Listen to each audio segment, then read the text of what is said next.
So I'm headed in to have eye surgery, and I was thinking, what happens if things go wrong and I didn't come out and I didn't have a will? I could have made a holographic will. I am Travis Stroud Law, and this is the next episode of Real Talk, Real Situations, Real Law. Let's get to it. So I'm headed into this to have eye surgery where they're gonna drain some fluid out of my eyes or something. And I was just thinking, what happens if something bad happened and I didn't come out? And is there any way that I could create a will right away? And what I would tell you is there is. Probate Code 6111, it designates holographic wills. And what a holographic will is, it's a will where the major provisions are written in your handwriting.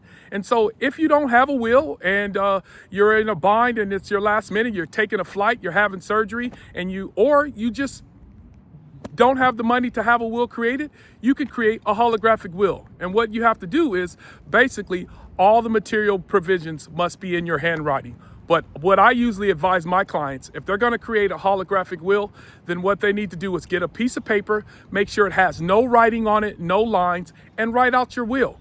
And when you write it out, just explain and say, I am Travis Stroud. This is my last will and testament. If I were to die, I leave everything to my wife. And if my wife predeceases me, I leave everything to my son and my best friend's children. And that's all you have to do. And I would argue that a holographic will is even better than a statutory will because it comes in your handwriting.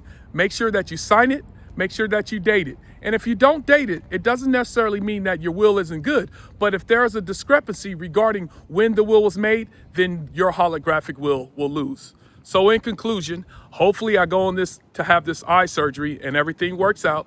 But if it doesn't, for you guys who are in a bind like me, sit down and write a holographic will. Make sure the will is written in all of your handwriting and it's signed by you and it's dated.